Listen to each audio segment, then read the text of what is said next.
Hey, amazing fans! Welcome to another relaxing moment with VIVA'S stories. Before we dive into the drama, don't forget to subscribe, smash that like button, and share your thoughts in the comments. Your support means the world to us.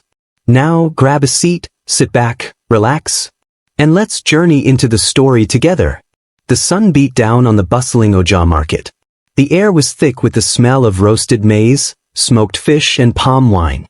Traders shouted, drummers pounded their rhythms, and children weaved through the crowd chasing goats.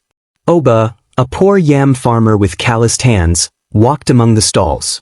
His life had been ordinary, almost too ordinary, his crops failing, his wife gone, his nights lonely. But something pulled him to the far corner of the market where an old man sat, silent, behind a display of strange objects. Unlike the other sellers, this merchant didn't shout. His table was lined with carvings, bones, and gourds marked with symbols that glowed faintly in the sun. Oba stopped. Baba, Oba said, tilting his head. You sell charms? The old man looked up. His eyes were pale, as if they had seen too many years. He whispered, barely audible. Not charms. Secrets. Oba laughed. Secrets cannot feed a man. The old man reached under the table and pulled out a carved calabash, dark brown, with spirals and shapes that seemed to dance. The surface was polished so smooth it reflected the light like water. This one is not for everyone, the old man said. It moans at night. If you dare keep it, it will either bless you or consume you. Oba frowned. Moans? Calabash that moans? You want to deceive me, old man? The merchant leaned closer, his voice low and trembling. Touch it tonight, and you will hear her. But beware, desire has a price. Oba hesitated, then felt a strange pull, a hunger he couldn't explain. He handed over a few cowries. That night, back in his mud hut, Oba placed the calabash on his wooden table. He laughed to himself. Moaning calabash? Old fool. He lay on his raffia mat, listening to the crickets. Then it came, soft, almost like the sigh of the wind. Oba sat up. His chest tightened. Touch me. The calabash trembled, the carvings glowing faintly in the dark. Oba's skin prickled. He whispered, voice shaking. Who is there? The moan grew louder, filling the hut like a woman's breath. Oba's hand brushed the carvings. The calabash shook violently, rolling across the table. A gust of wind swept through the hut, though all the windows were closed. Oba jumped back. Then she appeared. From the glowing calabash rose a woman, naked, her skin shimmering like moonlight on water. Her long hair cascaded down her back, and her eyes burned with desire. She was more beautiful than any mortal woman Oba had ever seen. Who are you? Oba stammered, his throat dry. The woman smiled, her lips full and red. She stepped closer, her body swaying with dangerous grace.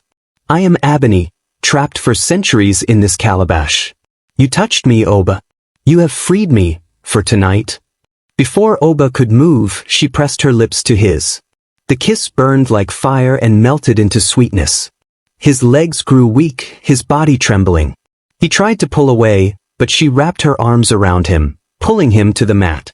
No, this is madness, Oba whispered, though his body betrayed him. Her laugh was soft, like a lover's promise. Madness? Or pleasure? Their bodies entwined, and Oba felt himself drowning in her. Her touch was not like flesh, it was softer, warmer, yet carried a power that left him gasping. But just as the cock crowed, she vanished in a puff of smoke, leaving only the calabash on the floor. Oba lay on the mat, sweating, trembling, his lips still burning from her kiss. This is witchcraft, he muttered. Yet as silence filled the hut again, the calabash trembled, and moaned once more. The next night, Oba sat staring at the calabash. His heart pounded. He wanted to throw it away, but something deeper whispered in his chest. When the moon rose, the moans returned.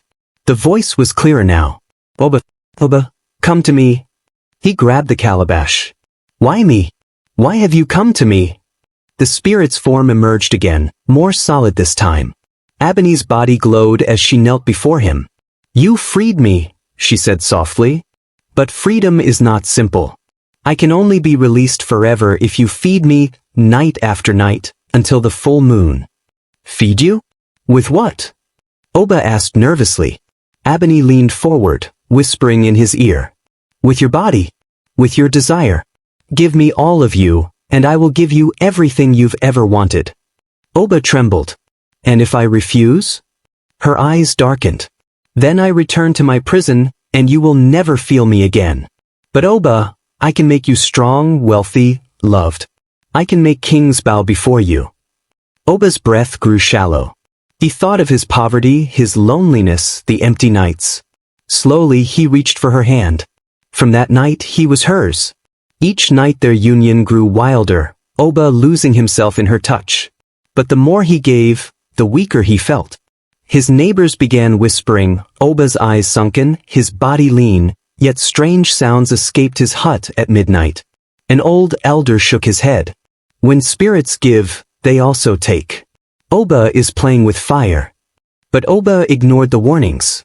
One night, Oba's closest friend, Ade, grew suspicious. He had heard the moans and laughter spilling from Oba's hut. What woman is he hiding? Ade muttered. Curiosity consumed him. That night, when Oba left briefly to fetch water, Ade sneaked into the hut. The calabash sat in the middle of the room, trembling slightly. Ade frowned. What foolishness is this? He bent down, touched it. Suddenly, the calabash screamed. A deafening cry shook the walls. Ade stumbled back, clutching his ears. Then she appeared. Abeni rose in fury, her eyes blazing. How dare you touch me? She hissed. Her scream knocked Ade unconscious on the floor. Oba rushed in, dropping his water gourd. Ade, what have you done? Abeni turned to Oba, her beauty sharp as a blade.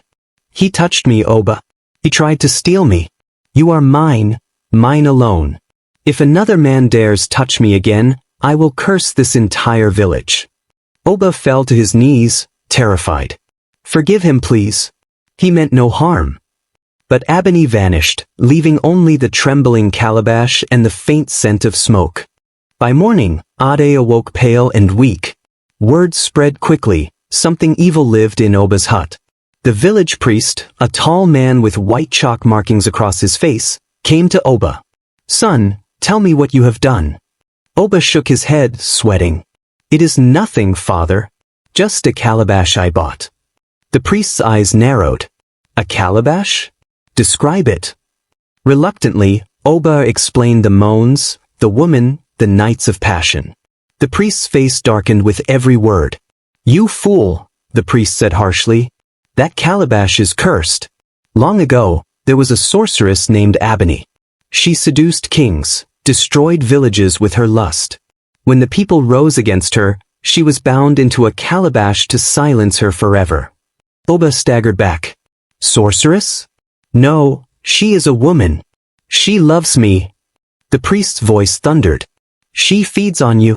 Each night she drains your life. If you continue, she will leave you a corpse before the full moon. Oba's lips trembled. But I cannot stop. She comes, she will not let me go. The priest placed a hand on his shoulder. You must choose, Oba. Destroy it or lose yourself. That night, Oba returned home. The calabash trembled. Abeni's voice was soft, almost sorrowful. If you betray me, Oba, I'll kill you. The moon hung low, swollen and red, when Nkechi returned. She had been gone for nearly a year, leaving Oba after endless quarrels about his poverty and failures. But now, something pulled her back. Regret, perhaps, or loneliness. When she stepped into Oba's hut, she stopped cold. The air smelled of smoke, sweat, and something strange, like crushed flowers mixed with ash. The mat on the floor was disheveled, as if someone had been rolling on it all night. Oba, she called. Oba turned sharply, his face pale, eyes sunken. Nkechi? What? Why are you here? I came back to my husband. I was wrong to leave. She took a step toward him, her eyes soft. But, who is she? I heard voices. A woman's laughter. Oba shook his head violently. No one. You must go, Nkechi. Please. But just as the words left his lips, the calabash trembled. A low moan filled the hut, unmistakably feminine. Nkechi's eyes widened. "Oba," she whispered, her voice breaking. "You dared bring another woman into our home?" The calabash cracked open, and Abeni emerged in her glowing, naked glory. Her beauty was overwhelming, her body radiant under the moonlight. Nkechi stumbled back, gasping. What are you?" Nkechi stammered. Abeni's smile was sharp. "I am the woman who pleases him when you could not." She traced a finger down Oba's chest, making him shudder. Nkechi's face hardened. "He is mine. My husband." Abeni's eyes flared. "Yours? He belongs to me now. If you want him, you must prove yourself." The air grew heavy, charged with something unnatural. Oba backed away, shaking his head. "No, this is madness." But neither woman listened. Nkechi, her pride burning, knelt before Oba. She pressed her lips to his neck, whispering, "Remember me, your wife, the one who has known your body before all this madness." Abeni laughed darkly. "Pathetic." She moved in, her glowing hands caressing Oba's chest. "No mortal can compete with me." Oba groaned, torn between them, his body betraying him. The hut shook as if the earth itself responded to their battle of touch. The calabash glowed brighter, the carvings alive with fire. "Stop, both of you!" Oba cried. But they didn't. Nkechi's touch was desperate, human, filled with love and anger. Abeni's was divine, overwhelming, filled with lust and power. Their whispers tangled around him, one promising passion, the other promising loyalty. Oba felt himself drowning. His cries turned into gasps. His mat tore beneath their weight, the air thick with sweat and fire. Then, with a deafening crack, the calabash split open wider. A blinding light poured out, throwing the three of them across the hut. The hut exploded with light. Abeni screamed, not in pleasure this time, but in rage. Her body stretched and transformed, no longer the delicate beauty Oba knew, but a towering goddess of lust. Her eyes blazed red, her hair whipped like fire, and her moans turned into thunder that rattled the village. Outside, men woke from their huts. They staggered toward Oba's house, drawn like moths to flame. Their eyes glazed over, their bodies trembling with desire. Nkechi clutched Oba's arm. "She's calling them all." Indeed, dozens of men surrounded the hut, moaning, reaching out as if sleepwalking.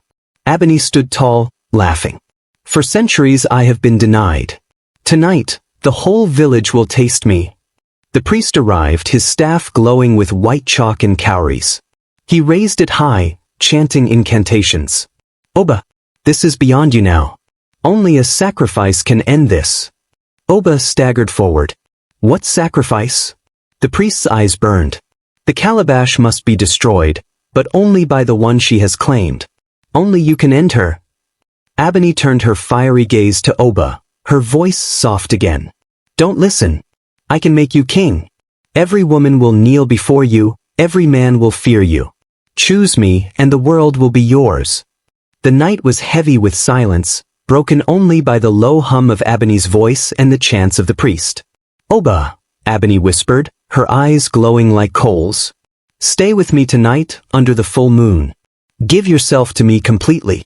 You will die, yes, but you will die in ecstasy, and I will live forever." Nkechi grabbed his arm, tears streaming down her cheeks. "No, Oba. Live with me.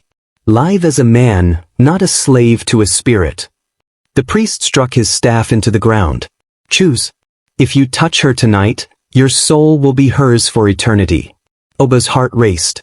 He looked at Abeni, her body glowing, promising unimaginable power and pleasure. He looked at Nkechi, broken but real, her love raw and human. His knees buckled. Sweat dripped down his face. "I cannot," he whispered. Abeni stepped closer, her hand brushing his cheek. "Do not fear death. Fear a life without me." Nkechi cried louder.